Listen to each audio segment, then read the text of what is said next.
এখন আমাদের বাবু ভাই কিছু বলবে, বলেন আপনি।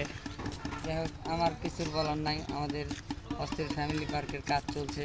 আমি আপনাদের কাছে অনুরোধ করতেছি, আপনারা সবাই কাজটি কমপ্লিট হয়ে অস্থির ফ্যামিলি পার্কে জালালপুর নতুন পাড়া, ফকির পাড়া, চেয়ারম্যান রোড, তাদের ডান সাইডে আপনারা সবাই এসে আপনারা আলিম চটপটি, ফুচকা, লুডুস, বিভিন্ন আইটেমের খাবার, এখানে বার্গার, বিভিন্ন আইটেমের আর খাবার আছে। সুন্দর পরিবেশ দেখতেছেন, সুন্দর পরিবেশে একটা ঘর হচ্ছে। পাবনা জেলায় এই প্রথম, এই শেষ, এত সুন্দর ঘর পাবনা জেলায় হয় নাই।